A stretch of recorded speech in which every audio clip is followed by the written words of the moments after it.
ಜಿಲ್ಲಾಡಳಿತ, ನಗರಸಭೆ, ಕನ್ನಡ ಮತ್ತು ಸಂಸ್ಕೃತಿ ಇಲಾಖೆ ಹಾಗೂ ಸರ್ವೋದಯ ಸಮಿತಿ ವತಿಯಿಂದ ಹುತಾತ್ಮರ ದಿನಾಚರಣೆಯು ನಗರದಲ್ಲಿ ಶುಕ್ರವಾರ ಅರ್ಥಪೂರ್ಣವಾಗಿ ಜರುಗಿತು. ನಗರದ ಜಿಲ್ಲಾಡಳಿತ ಭವನದ ಜಿಲ್ಲಾ ಖಜಾನೆಯಲ್ಲಿ ಇರಿಸಲಾಗಿದ್ದ ಮಹಾತ್ಮ ಗಾಂಧೀಜಿಯವರ ಚಿತಾಭಸ್ಮವನ್ನು ಹೊರತೆಗೆದು ಪುಷ್ಪಮಾಲೆಗಳಿಂದ ಶೃಂಗರಿಸಿ ಗೌರವ ಸಮರ್ಪಿಸಲಾಯಿತು.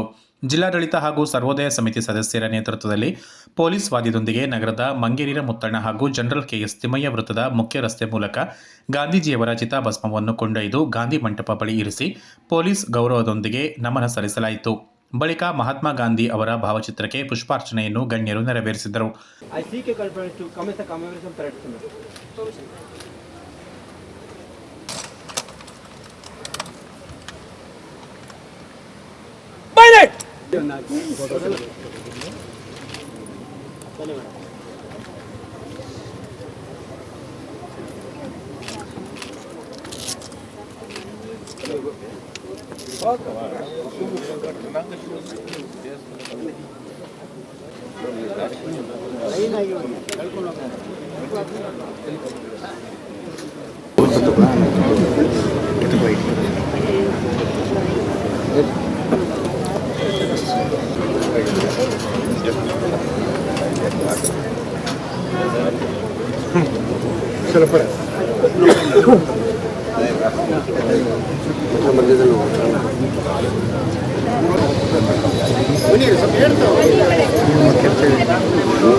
Present!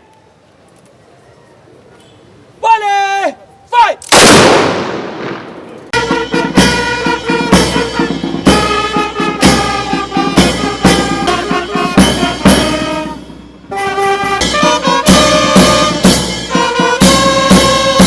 ಇದೇ ವೇಳೆ ಪೊಲೀಸ್ ಮೀಸಲು ಪಡೆಯ ಸಬ್ ಇನ್ಸ್ಪೆಕ್ಟರ್ ಎಚ್.ಬಿ. ಗಣೇಶ್ ಮತ್ತು ತಂಡದವರು 3 ಸುತ್ತುಗಳ ಕುಶಾಲತೋಪು ಹಾರಿಸುವ ಮೂಲಕ ರಾಷ್ಟ್ರಪಿತರಿಗೆ ಪೊಲೀಸ್ ಗೌರವಾರ್ಪಣೆ ಸಲ್ಲಿಸಿದರು. ನಂತರ ಮೌನಾಚರಣೆ ನಡೆಯಿತು. ಪೊಲೀಸ್ ವಾದ್ಯ ತಂಡದವರು ರಾಷ್ಟ್ರಗೀತೆ ಹಾಡಿ ಗಮನ ಸೆಳೆದರು. ಬಳಿಕ ಸರ್ವಧರ್ಮ ಪ್ರಾರ್ಥನೆ ನಡೆಯಿತು. ಗಾಂಧೀಜಿಯವರ ಮೆಚ್ಚಿನ ಭಜನಾ ಗಾಯನವನ್ನು ಮೈಥಿಲಿ ರಾವ್ ಅವರ ನೇತೃತ್ವದಲ್ಲಿ ಸಂತ ಮೈಕಲರ ಶಾಲೆ ಹಾಗೂ ಕ್ರೆಸೆಂಟ್ ಶಾಲೆಯ ಗೈಡ್ಸ್ ವಿದ್ಯಾರ್ಥಿಗಳು ನಡೆಸಿಕೊಟ್ಟರು. ಸರ್ವಧರ್ಮ ಗುರುಗಳಿಂದ ಭಗವದ್ಗೀತೆ, ಬೈಬಲ್, ಕುರಾನ್ ಸಂದೇಶವನ್ನು ಬೋಧಿಸಿದರು. ಅಮೃತದುಹೇ ನಮಃ ಸರ್ವೋಪನಿಷದೋ ಗಾವೋದೋಗ್ಧ ಗೋಪಾಲನಂದನಃ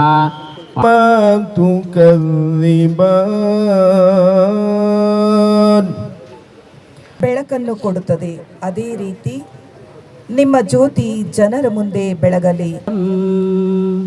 ತದ್ಬ್ರಹ್ಮ ನಿಷ್ಕಲಮಹಂ ನ ಚ ಭಗವದ್ಗೀತೆ ಭವದ್ವೇಷಿಣೀ ನಮೋಸ್ತುತೆ. ಹೆಚ್ಚುವರಿ ಜಿಲ್ಲಾಧಿಕಾರಿ ಆರ್ ಐಶ್ವರ್ಯ ಅವರು ಮಾತನಾಡಿ, ಹುತಾತ್ಮರ ದಿನವು ಬಹಳ ವಿಶೇಷವಾಗಿದೆ. ಮಹಾತ್ಮ ಗಾಂಧೀಜಿ ಅವರು ಸರ್ವರಿಗೂ ಒಳಿತು ಮಾಡಿದ ಸರ್ವೋದಯ ದಿನವಾಗಿದೆ ಎಂದು ತಿಳಿಸಿದರು. ರಾಷ್ಟ್ರಪಿತ ಮಹಾತ್ಮ ಗಾಂಧೀಜಿಯವರು ಅಹಿಂಸೆ ಮೂಲಕ ಸ್ವಾತಂತ್ರ್ಯವನ್ನು ತಂದುಕೊಟ್ಟರು. ಸರ್ವಜನರ ಸುಖವನ್ನು ಗಾಂಧೀಜಿಯವರು ಬಯಸಿದ್ದರು. ಧರ್ಮ ನ್ಯಾಯಕ್ಕೆ ಒತ್ತು ನೀಡಿದ್ದರು. ವಿದೇಶಕ್ಕೆ ಹೋದಾಗ ಭಾರತ ಎಂದರೆ ಗಾಂಧೀಜಿಯವರ ನಾಡಿನಿಂದ ಬಂದವರೆಂದು ಗುರುತಿಸುತ್ತಾರೆ. ಇದೊಂದು ರೀತಿ ಅಸ್ಮಿತೆ ಎಂದು ಆರ್ ಐಶ್ವರ್ಯ ನುಡಿದರು. ಎಲ್ಲರಿಗೂ ಕೂಡ ನಮಸ್ಕಾರ. ಇವತ್ತು ಏನು ಜನವರಿ 30 ಸನ್ಮಾನ್ಯ ರಾಷ್ಟ್ರಪಿತ ಮಹಾತ್ಮ ಗಾಂಧೀಜಿಯವರ ಪುಣ್ಯತಿಥಿಯನ್ನು ಇವತ್ತು ಆಚರಿಸಿದ್ದೀವಿ. ಜಿಲ್ಲಾಡಳಿತದ ವತಿಯಿಂದ ಮತ್ತು ಪೊಲೀಸ್ ಇಲಾಖೆಯ ಸಹಯೋಗದೊಂದಿಗೆ ಇದನ್ನ ಆಚರಿಸಿದ್ದೀವಿ. ಆದ್ದರಿಂದ ಗಾಂಧೀಜಿಯವರ ಏನು ತತ್ವ ಆದರ್ಶಗಳಿವೆ ಅವೆಲ್ಲವನ್ನೂ ಕೂಡ ನಾವು ಇದುವರೆಗೂ ಕೂಡ ಅದನ್ನ ಮುಂದುವರಿಸ್ಕೊಂಡು ಹೋಗಬೇಕು. ನಮ್ಮ ಮುಂದಿನ ಪೀಳಿಗೆಗೂ ಕೂಡ ಅದರ ಬಗ್ಗೆ ಜ್ಞಾನವನ್ನು ನೀಡಬೇಕಾಗತ್ತೆ. ಅವರ ಸರ್ವೇ ಜನಾಃ ಸುಖಿನೋ ಭವಂತು ಮತ್ತು ನ್ಯಾಯ, ನೀತಿ, ಧರ್ಮ, ಅಹಿಂಸೆ ಅಂತ ತತ್ವಗಳನ್ನ ನಾವೆಲ್ಲರೂ ಕೂಡ ನಮ್ಮ ಜೀವನದಲ್ಲಿ ಆದರ್ಶವಾಗಿ ಅಳವಡಿಸ್ಕೊಳ್ಳೋದು ಉತ್ತಮವಾಗುತ್ತೆ.